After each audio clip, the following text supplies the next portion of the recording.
Friends, thank you for being here today. What if I told you that a falling unemployment number is hiding the biggest jobs massacre in a generation? That while governments celebrate recovery, the careers that built the middle class are vanishing in real time. And this part has already begun. We're not talking about theories or projections. We're talking about observable, measurable collapse happening right now in Canada's labor market. The headline tells you unemployment fell to 6.5% in January. What it doesn't tell you is that professional, scientific, and technical services, the very backbone of what they called the knowledge economy, saw the sharpest employment drop on record. Meanwhile, the so-called recovery is being led by hospitality workers and retail clerks, earning a fraction of what those professionals made. Here's the part they never put in the official reports. 12.8% of Canada's youth remain unemployed, not underemployed, unemployed. For context, that's double the national average. And for those who do find work, they're not climbing a ladder anymore. The ladder doesn't exist. The rungs have been systematically removed. This is not a temporary adjustment. This is structural collapse masquerading as recovery. This is the de-skilling of an entire workforce happening in real time. And the implications are staggering, not just for careers, but for tax revenue, household formation, lifetime earnings, and the future stability of an economy that bet everything on high-value labor. Let me be precise. When a government brags about job creation while professional sectors are in vertical drop, what you're witnessing isn't recovery. You're witnessing the replacement of a high-income economy with a low-wage service economy. You're watching the hollowing out of the middle class at industrial speed. And here's where everything changes. Because once you understand the mechanics of what's happening, once you see who benefits from this transition and who gets crushed, you'll realize this isn't an accident. This is a stated policy outcome. Let's cut through the noise and start at the beginning. The foundation of Canada's economic model over the last 2 decades was built on a single promise: that the country could transition from resource extraction to a knowledge-based economy. High-tech industries, professional services, financial hubs in Toronto, tech corridors in Vancouver and Montreal. This wasn't just marketing. This was the official blueprint.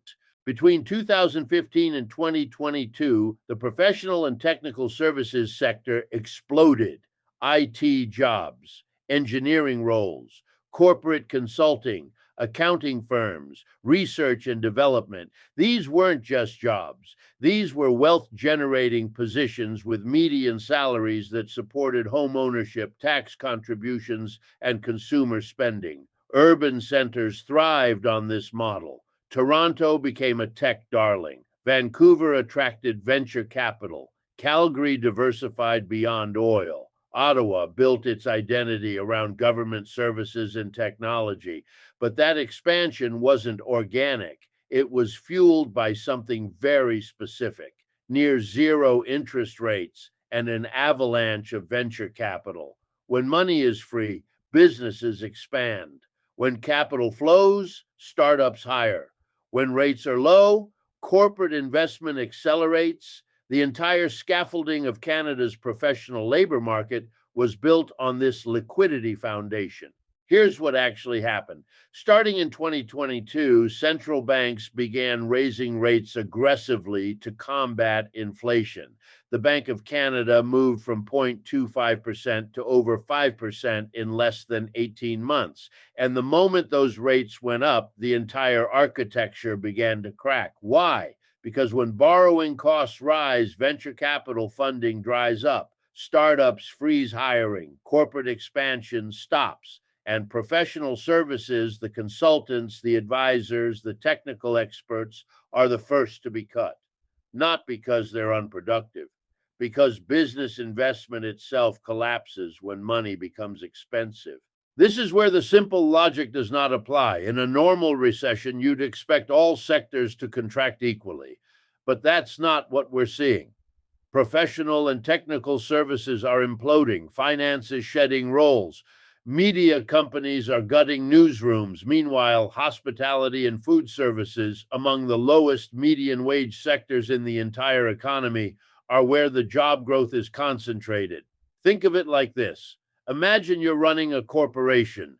Rates go up. Your financing costs spike. You have two choices: cut your 150,000 a year senior consultant or lay off 340,000 a year retail workers. The math is brutal but clear. The high cost labor goes first. And this is exactly what Statistics Canada's data shows is happening across every major urban center. Let's zoom in on what that looks like on the ground. In Toronto, tech companies that were hiring aggressively just 2 years ago are now posting hiring freezes. In Vancouver, consulting firms are downsizing. In Montreal, engineering roles are being converted from full-time to contract. These aren't isolated incidents. This is a systematic rebalancing of the entire labor market structure. And here's the part that scares me.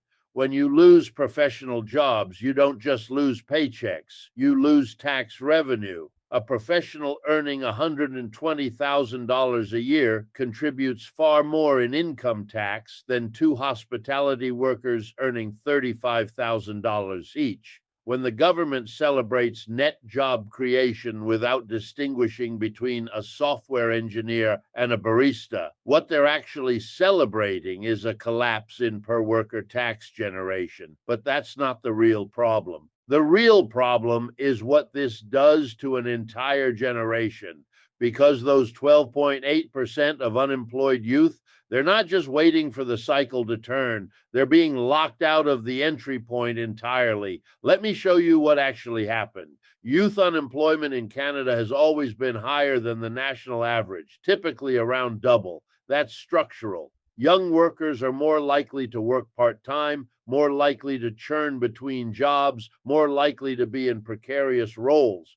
But when youth unemployment climbs above 12%, that's not cyclical turbulence, that's a systemic blockage. Entry-level hiring is the canary in the coal mine for any labor market.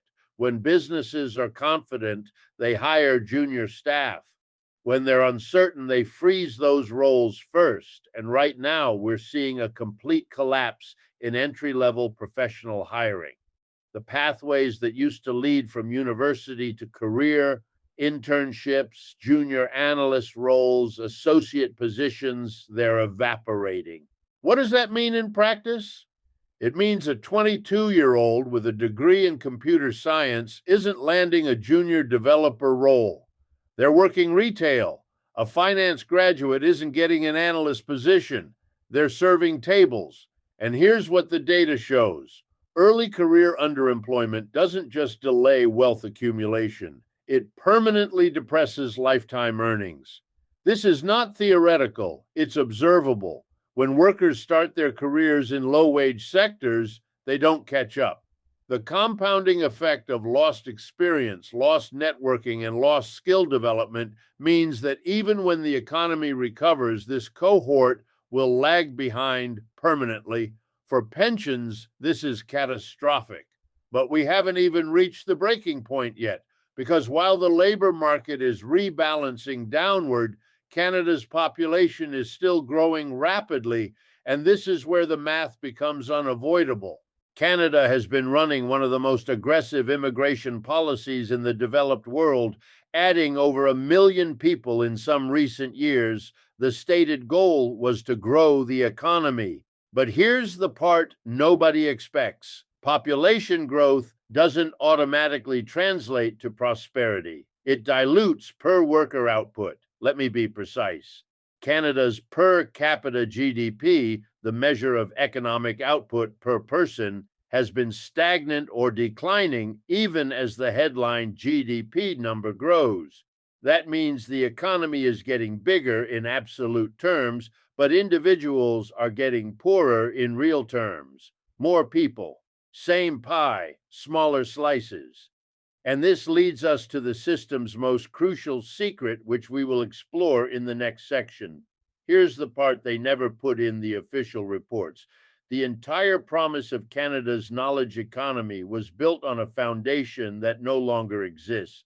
And once that foundation cracks, everything above it starts to shake. Let's trace the mechanism. For 2 decades, Canada positioned itself as a destination for high skilled immigration. Engineers from India, programmers from Eastern Europe, financial professionals from Asia. The pitch was simple: bring your skills, we'll provide the opportunities. Tech companies in Toronto and Vancouver were actively recruiting globally. Consulting firms were expanding. The professional class was growing, but that model only works when there are jobs waiting at the end of the immigration pipeline. What happens when those jobs vanish? You get credential inflation. You get overqualification for entry-level roles. You get a pharmacist driving for Uber, a civil engineer working retail.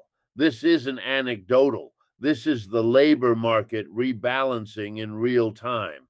And here is where the cascade becomes unstoppable. Because high household debt, one of Canada's defining economic characteristics, means domestic demand can't absorb the shock. When professional workers lose six-figure incomes and take service jobs at $40,000, their spending collapses. Mortgage payments stay the same. Debt servicing costs rise with interest rates. Discretionary spending evaporates. This is the moment small businesses get crushed.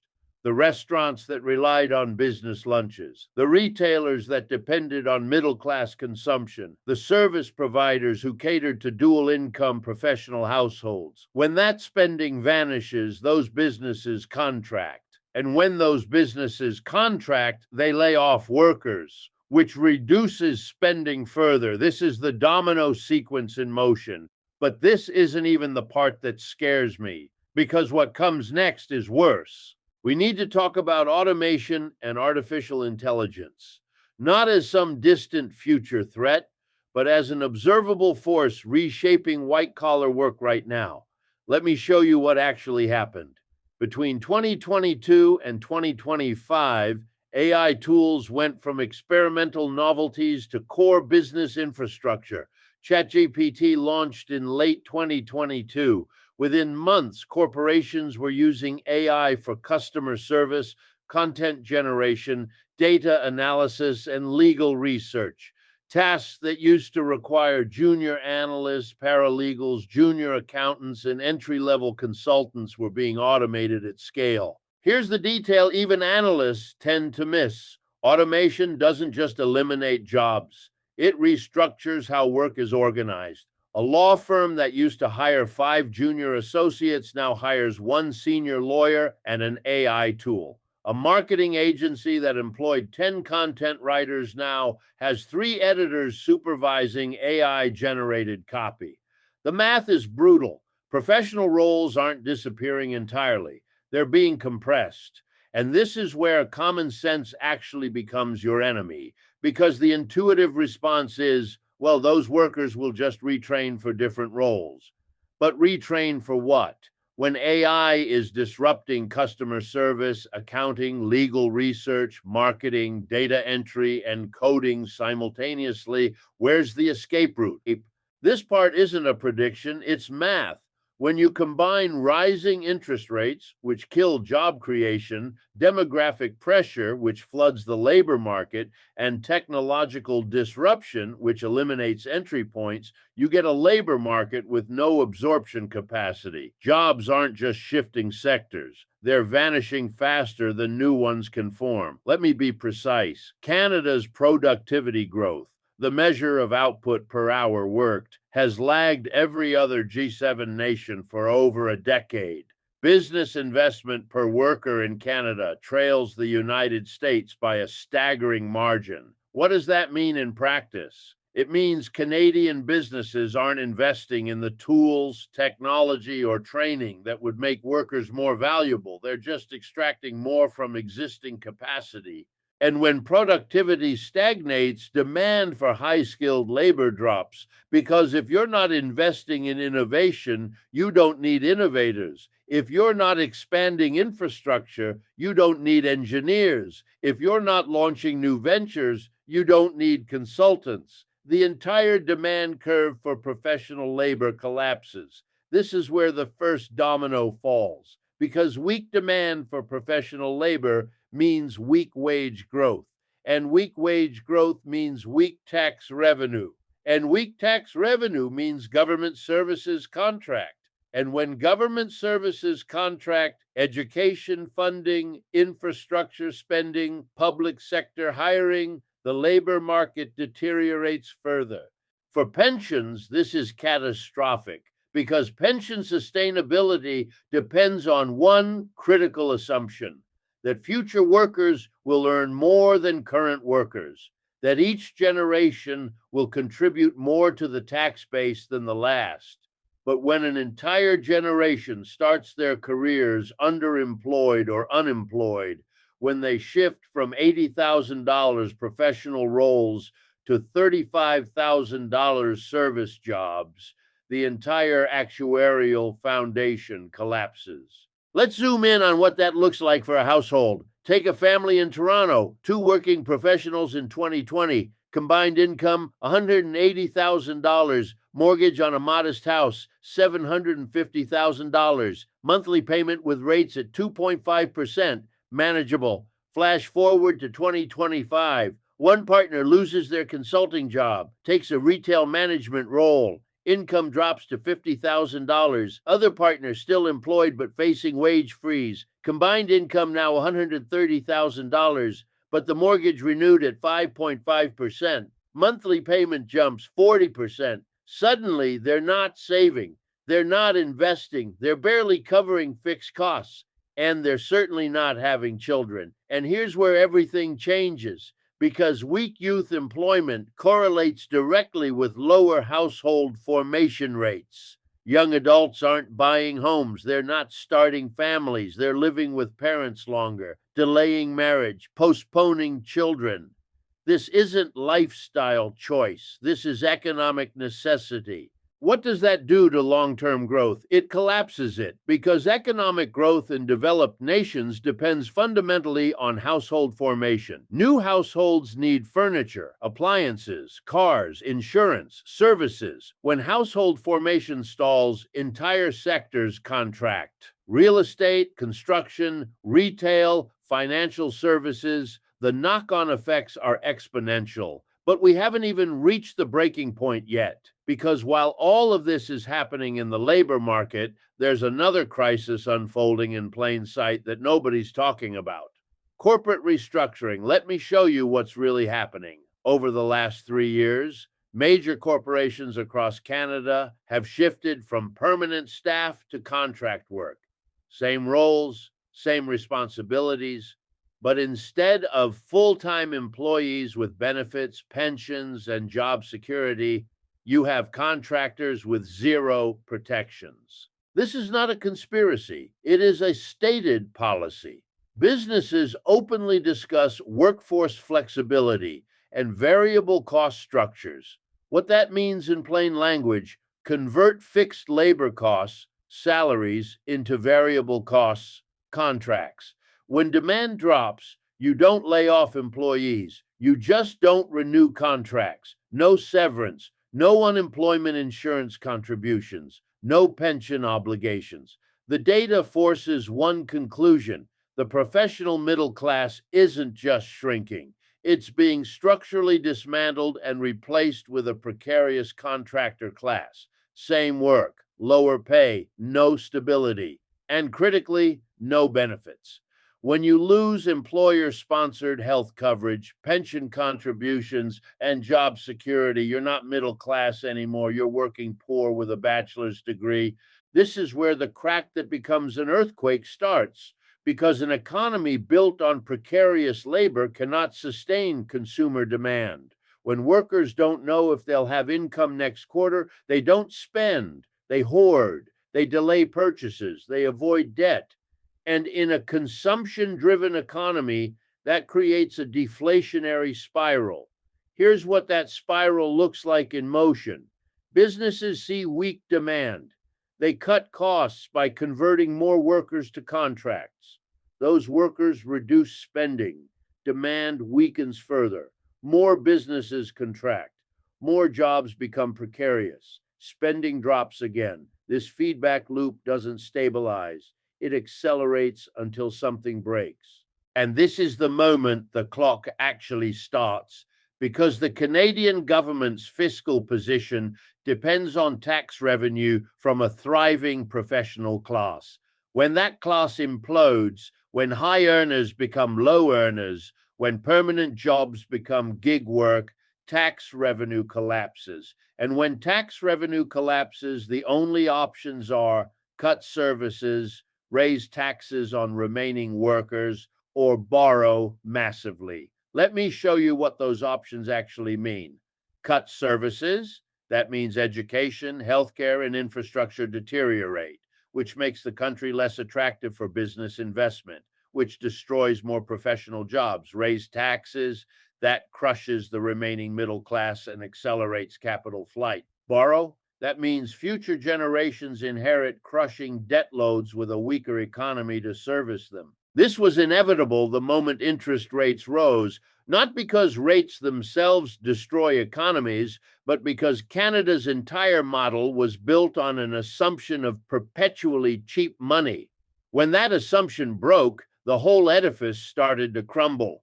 And here's the part that should terrify you. We're not at the end of this process. We're at the beginning. The liquidity tide is going out, and we are about to find out who is swimming naked. And what we're discovering is that the entire professional class was swimming naked. Their careers, their salaries, their home equity, their retirement plans, all of it was built on a foundation of cheap credit and business expansion that no longer exists. We don't have months. This is happening in days. While economists debate whether this qualifies as a recession, the real economy is already in free fall. Professional hiring has frozen. Tech layoffs are accelerating. Youth can't find entry-level positions. And the government solution? Celebrate that hospitality, added jobs. Let me be precise about where we are. We are facing a convergence, three distinct structural breaks hitting simultaneously. First, the collapse of professional employment driven by rising interest rates and the end of cheap capital. Second, the flooding of the labor market through rapid population growth without corresponding job creation. Third, the acceleration of AI-driven automation, eliminating the entry points that used to rebuild the middle class. This is not a normal downturn. This is a fundamental restructuring of how labor markets function. And the terrifying part, the mechanisms that used to fix this are broken. Here's what I mean. In previous recessions, central banks would cut rates, liquidity would return, businesses would hire, and the cycle would reverse.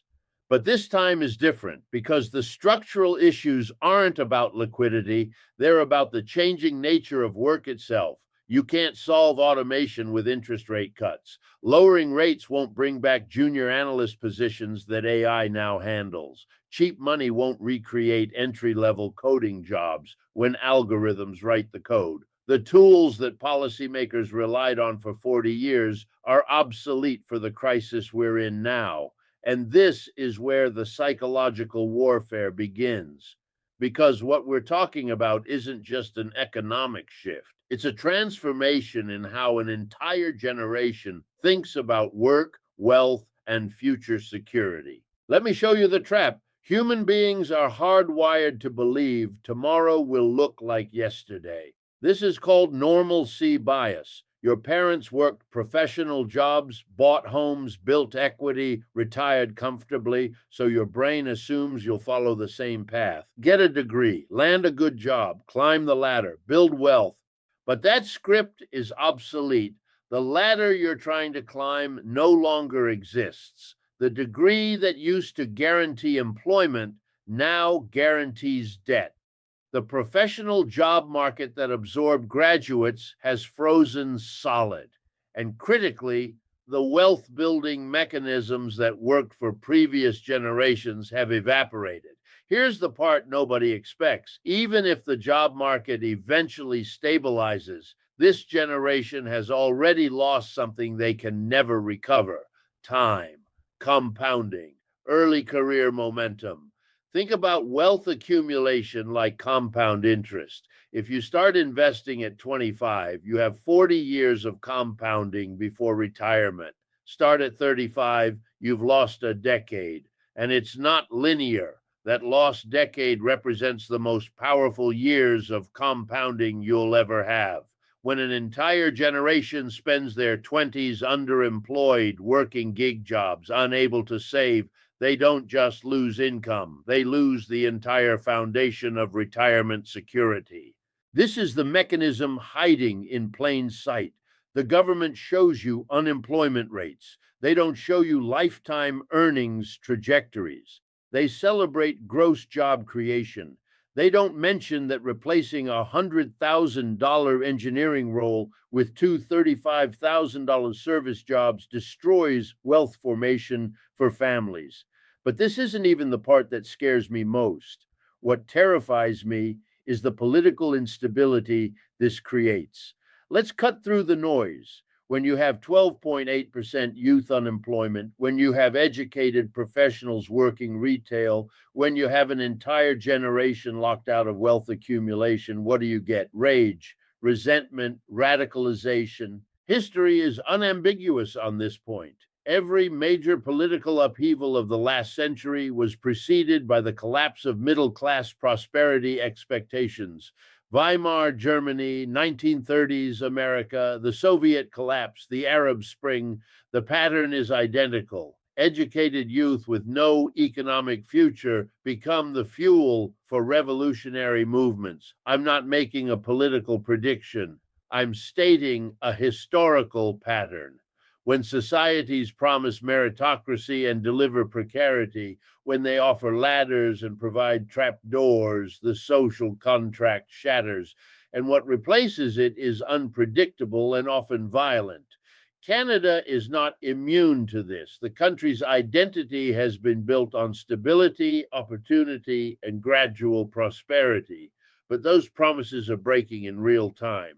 And the most dangerous phrase in politics is, "We did everything right and still lost." That's the phrase echoing through a generation right now. Went to university, took on debt, got the credentials, played by the rules, and ended up poorer than their parents at the same age. That's not a recipe for patience. That's a recipe for upheaval. And once this shifts, everything above it starts to shake, because political instability creates economic uncertainty, which drives away investment, which destroys more professional jobs, which increases precarity, which fuels more instability. This feedback loop doesn't resolve peacefully. It accelerates until something breaks catastrophically. So let's talk about the solution everyone pretends exists: retraining.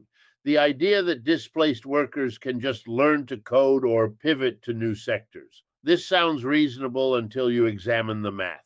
Canada's productivity problem means businesses aren't investing in training. The government's fiscal position means they can't fund massive retraining programs. And even if they could, retrain for what?